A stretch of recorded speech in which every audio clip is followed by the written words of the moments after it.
Bismillahirrahmanirrahim. Assalamualaikum warahmatullahi wabarakatuh. Waalaikumsalam warahmatullahi Waalaikumsalam wabarakatuh. warahmatullahi wabarakatuh. Insyaallah, gimana kabarnya semua? Ya, Alhamdulillah Ustaz, sehat Ustaz. Masya Allah. Baik, syukran jazakallah khair atas kesempatan yang diberikan. Bismillah, alhamdulillah, wassalatu wassalamu ala asyrafil anbiya wal mursalin, Sayyidina Muhammadin wa ala alihi wa sahbihi ajmain amma ba'd. Alhamdulillah di kesempatan siang berbahagia ini di hari pertama bulan suci Ramadan, kita masih diberikan kesehatan dan kesempatan serta waktu luang untuk kita bisa sama-sama kemudian hadiri kajian secara online selama bulan suci Ramadan. Ya, ini adalah salah satu karunia kenikmatan dari Allah Subhanahu wa taala untuk kita semua, dan bulan Ramadan ya datang sebagai tamu yang luar biasa. Makanya kemudian kita mengucapkan marhaban ya. Marhaban itu ucapan untuk tamu yang spesial. Ya. Kalau tamu biasa biasanya orang mengatakan ahlan wa sahlan ya.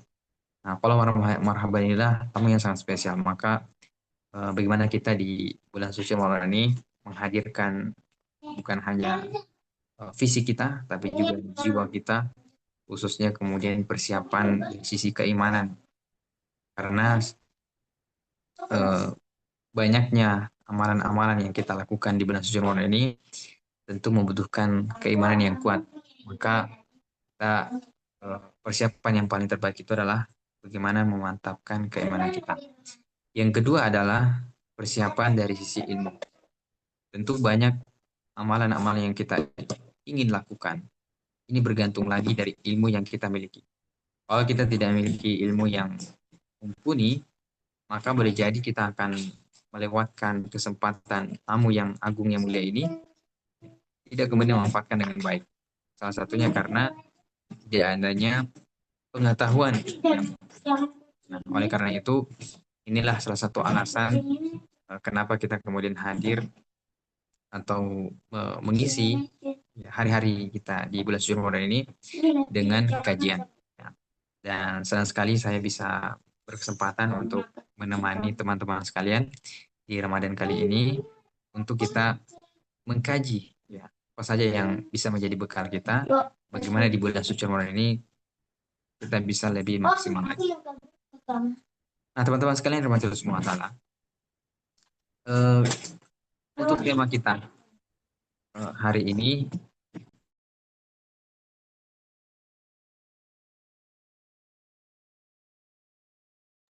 nah untuk tema kita hari ini adalah tentang apa tujuan dari bulan suci Ramadan. Apakah bulan Ramadan ini hanya datang sebagai seremonial, ya, bahwa setiap tahun kita sebagai umat Islam, karena semua orang berpuasa sehingga kita juga ikut berpuasa. Nah, bulan suci Ramadan ini adalah bulan yang Allah siapkan. Kalau kita ingin ibaratkan di 12 bulan ini, maka ada satu bulan yang kemudian menjadi penyeimbang dari jiwa kita. Ya. Dan inilah yang akan kita bahas, bagaimana Ramadan ini sebagai self healing spiritual, ya, atau bahasa lainnya sebagai tazkiyatun nafs. Ya. Ramadan ini adalah penyucian jiwa kita, ya. Yang dimana 11 bulan yang lalu boleh jadi ada sesuatu yang membuat jiwa kita itu kotor, ya, ternodai. Maka inilah kesempatannya. Makanya para ulama terdahulu itu bahkan sampai berdoa 6 bulan sebelum bulan Ramadan untuk dipertemukan bulan suci Ramadan. Jadi bayangkan 6 bulan sebelumnya mereka sudah berdoa. Nah, ini menunjukkan bahwa bulan suci Ramadan harus kita sambut dengan sambut yang luar biasa, dengan sukacita. Agar kenapa? Kita kemudian bisa memaksimalkan ya apa namanya? Ramadan kita. Bagaimana kalau kita ibaratkan, bayangkan kalau kita di rumah ada tamu agung yang ingin datang. Kira-kira gimana kita menyambut tamu agung itu? Pasti kita akan menyiapkan makanan terbaik yang kita miliki, kemudian tempat duduk ya dengan yang paling nyaman. Ya. Bahkan kita akan berbicara dengan pembicaraan yang tidak kemudian sampai menyinggung tamu kita ini. Dan itulah seharusnya juga kita menyambut bulan suci Ramadan. Nah, makanya Imam Ibnu Qayyim Al-Jauziyah mengibaratkan bahwa kalau saja eh, di kisah Nabi Yusuf alaihissalam, Nabi Yakub memiliki 12 anak dan 11 anaknya itu kemudian berbuat kesalahan, maka dengan satu anaknya Nabi Yusuf alaihissalam, doa Nabi Yusuf alaihissalam itu kemudian bisa eh, menghapus ya kesalahan-kesalahan dari 11 orang anaknya. Nah, begitu pula bulan Ramadan. Ketika kita memiliki 12 bulan dalam setahun, maka satu bulan ini itu akan bisa mengampuni dosa-dosa kita 11 bulan yang lalu. Ya, maka inilah yang saya sebut bahwa bulan Ramadan ini bulan tazkiyatun nafs. Ya. Nah, kenapa kita ingin mengambil bahwa bulan Ramadan ini sebagai self healing, ya, sebagai apa namanya bulan yang untuk mengobati ya entah itu masalah kecemasan, masalah depresi, ya. Dan bahkan di riset ya disebutkan bahwasanya pemuda atau Gen Z ya secara umum dan juga milenial di Indonesia itu mengalami apa depresi ya mental health yang bermasalah. Ini bahkan disebut sampai angka kalau tidak salah itu 67%. Ya. Coba kita bayangkan 67% ini itu butuh kemudian apa namanya pengobatan mental. Nah, makanya dalam agama kita ini, kalau kita yang melihat masing-masing ibadah, masing-masing momen, itu semuanya tujuannya adalah litazkiyatun nufus, untuk mensucikan jiwa. Ya. Mulai dari sholat yang kita lakukan, itu sebenarnya sholat itu bagaimana membuat jiwa kita ini seimbang. Seharian kita bekerja dan ketika kita sholat, itu membuat jiwa kita akan kembali seimbang. Kalau sholat kita itu khusyuk, kalau sholat kita itu benar. Ya. Begitu pula misalnya puasa yang kita lakukan. Puasa ini ibaratnya sebagai detox ya dari sisi fisik kita, rohia kita. Makanya puasa disebutkan untuk melahirkan orang yang bertakwa. Jadi kenapa kemudian tujuannya seperti itu? Karena memang puasa ini akan menghilangkan ya baik syahwat kita yang mungkin 11 bulan yang lalu menggebu-gebu dan tidak memiliki rem, maka di bulan suci Ramadan ini kita dilatih, ya, jiwa kita dilatih, ya, bagaimana mengendalikan hawa nafsu, ya, dan seterusnya. Maka sekali lagi, teman-teman sekalian, ini menjadi perhatian kita, khususnya masalah kesehatan mental. Karena tadi lebih dari 50% ya, ya, bahkan bisa ada angka yang menyebutkan 61% ya. Gen Z itu dan milenial itu butuh untuk layanan kesehatan mental. Ya. Dan masalah mentalnya ini bermacam-macam. Ya. Terutama dari riset itu menyebutkan dari sisi pengaruh media sosial. Ya. Ada istilah dom scrolling, orang yang scrolling apa dalam waktu yang lama. Ya. Orang bisa 4, ya 5, ya bahkan ada yang lebih parah itu sampai 8 jam sehari. Ya. Jadi tentu ini akan berpengaruh ya terhadap kesehatan mental. Bahkan sudah ada riset juga menyebutkan bahwa kalau kecemasan itu salah satunya lahir karena scrolling media sosial yang berlebihan. Jadi kita lihat media sosial itu kan kayak reels ya, itu kan disebutnya feeds. Feeds itu kayak apa namanya makanan atau pakan untuk hewan ternak. Jadi kalau kita scrolling itu kalau kita apa nih scroll sampai ke bawah itu kan nggak ada habisnya. Ya. Dulu di tahun 2010-an ya ke bawah, itu kalau kita scrolling ke Facebook, biasanya ada ujungnya. Kalau kita udah scrolling sampai ke bawah, itu ada ujungnya. Nah sekarang, media sosial, itu nggak ada lagi ujungnya. Jadi sehingga ini juga bisa berpengaruh terhadap efektivitas kinerja otak. Apalagi sekarang dengan adanya AI, dan juga dia ada riset menyebutkan bahwa eh, berpikir kritis seseorang itu bisa lemah ya karena ketergantungan memakai AI. Ya, juga risetnya nih.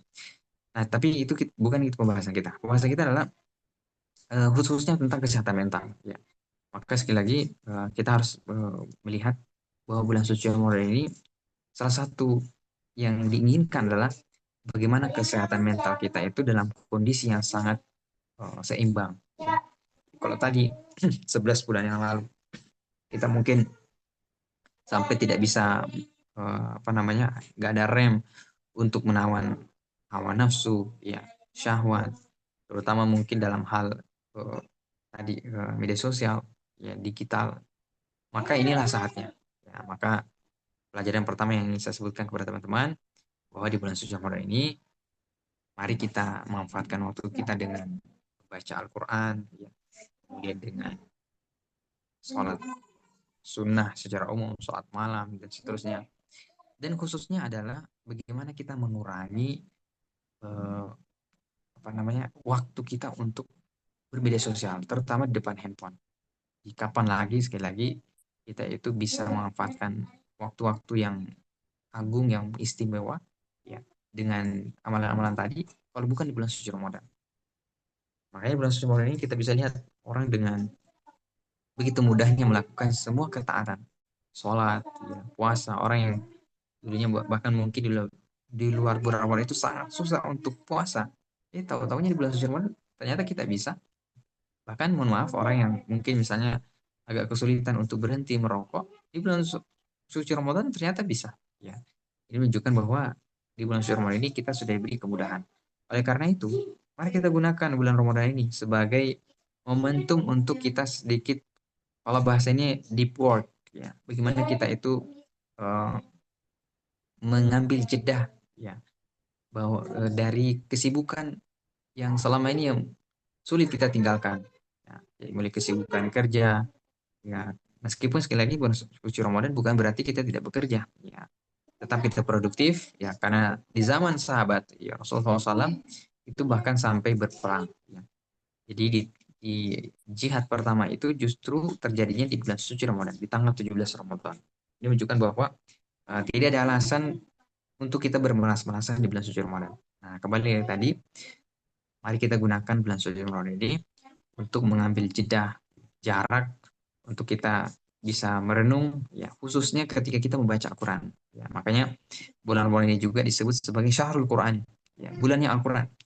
Maka insya Allah juga nanti di kajian kita ini saya akan banyak membahas khususnya bagaimana kita tadabbur ayat suci Al-Quran, ya, eh, apa kaidah-kaidah kehidupan yang bisa kita ambil dari kisah-kisah para nabi dan juga kisah-kisah orang soleh dalam Al-Quran.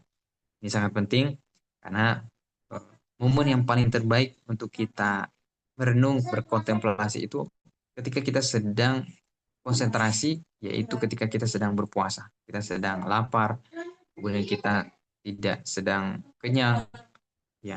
Ini sangat sangat pas banget, ya, kalau kita ingin tadabbur Al-Quran, ya. Bahkan mungkin disarankan kalau kita ingin menghafal Quran itu salah satu adalah ketika kita sedang berpuasa. Jadi orang yang berpuasa itu cenderung kemudian stabil emosinya, ya, stabil jiwanya. Maka apapun yang masuk ketika dia mempelajari, membaca, itu akan lebih mudah dia pahami.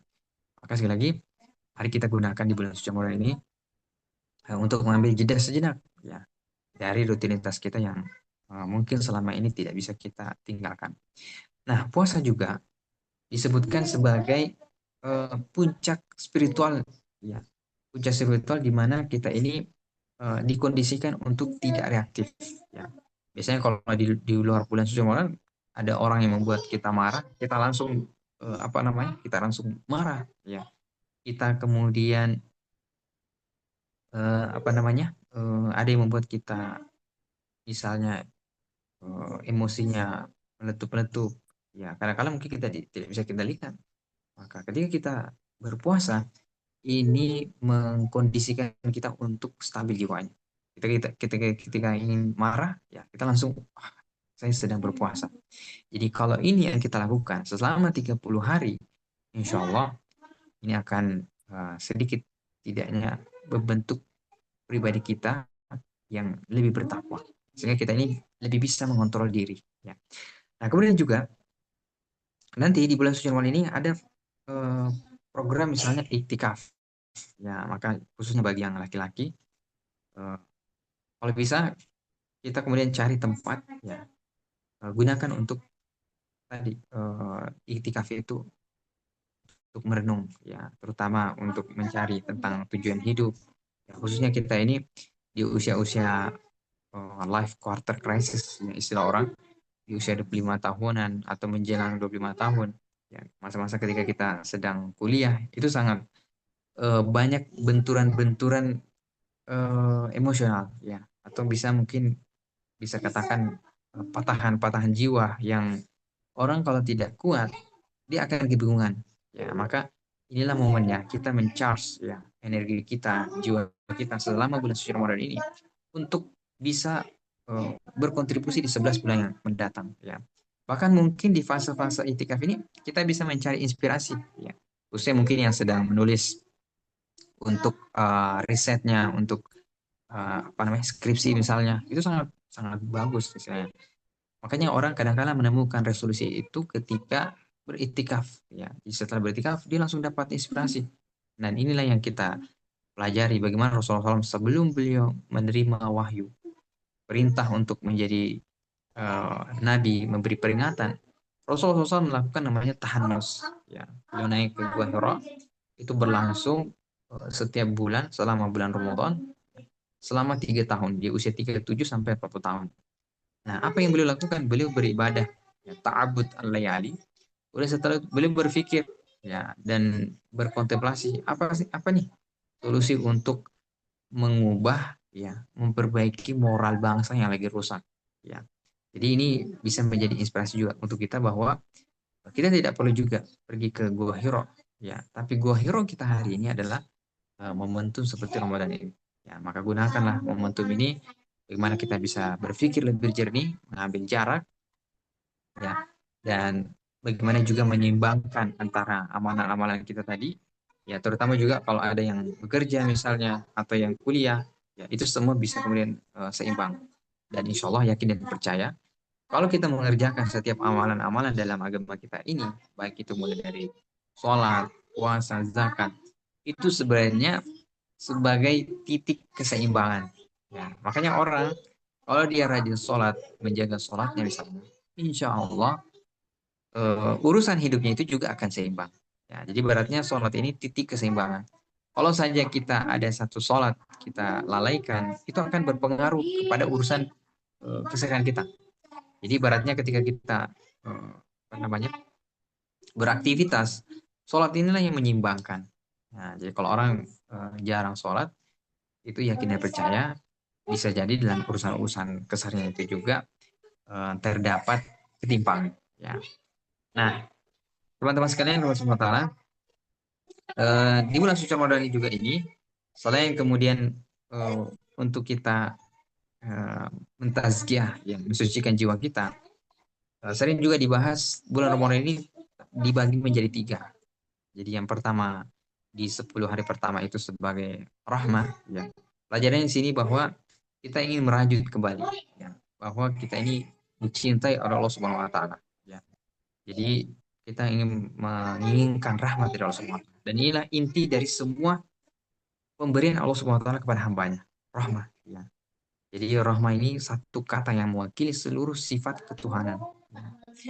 Nah, jadi kasih sayang Allah ini itu kita butuhkan untuk membangun mental.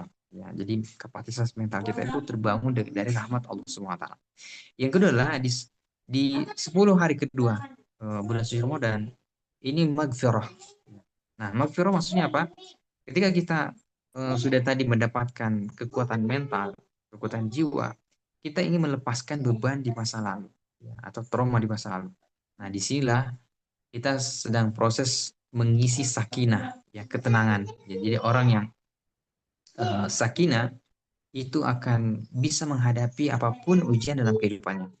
Makanya ini juga pembahasan yang sangat penting bahwasanya kepemimpinan yang berdasarkan ketenangan itu akan sanggup menyelesaikan masalah yang terberat sekalipun. Jadi masa-masa sulit dalam kehidupan kita itu hanya bisa diatasi ketika kita memiliki namanya as-sakinah. Nah, kalau yang ketiga adalah 10 terakhir Ramadan itu juga disebut sebagai pembebasan, ya. Jadi inilah kita saatnya mendapatkan kemerdekaan sejati, ya.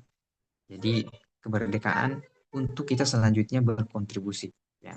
Maka sekali lagi teman-teman sekalian, Ramadan ini jangan sampai kita melewatkan begitu saja, ya. Jangan sampai kita hanya menahan lapar, haus, ya, dahaga, tapi jadikanlah ini sebagai bersih jiwa kita, ya.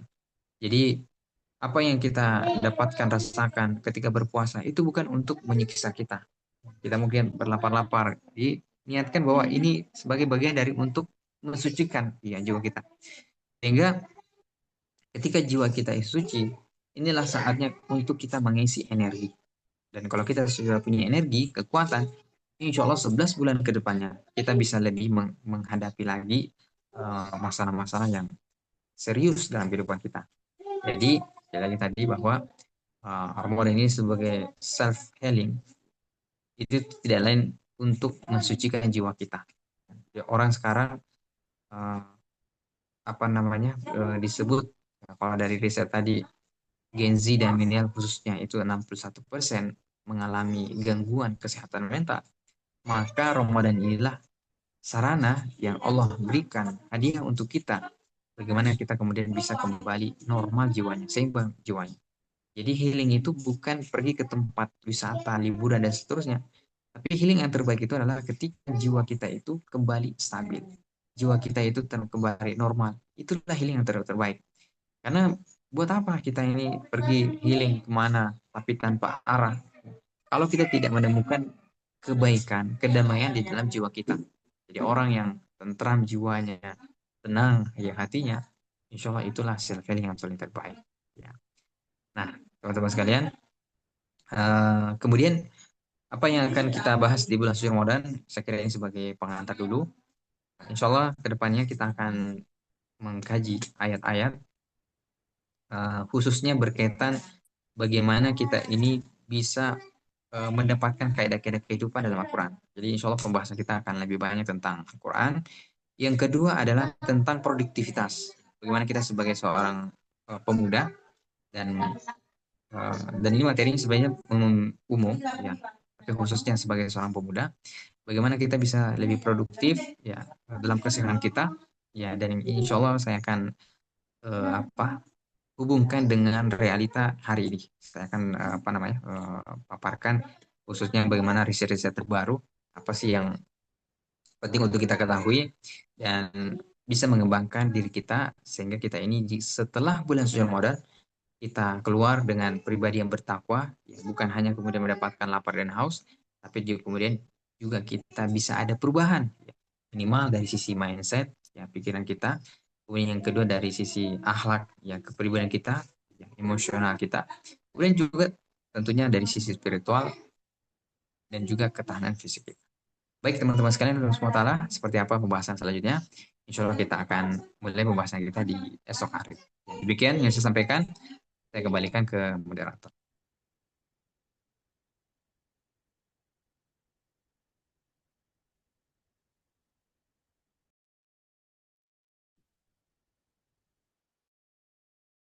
Atas penyampaiannya. Semoga apa yang telah disampaikan dapat bermanfaat bagi kita semua. Selanjutnya, kami persilahkan kepada teman-teman yang ingin bertanya.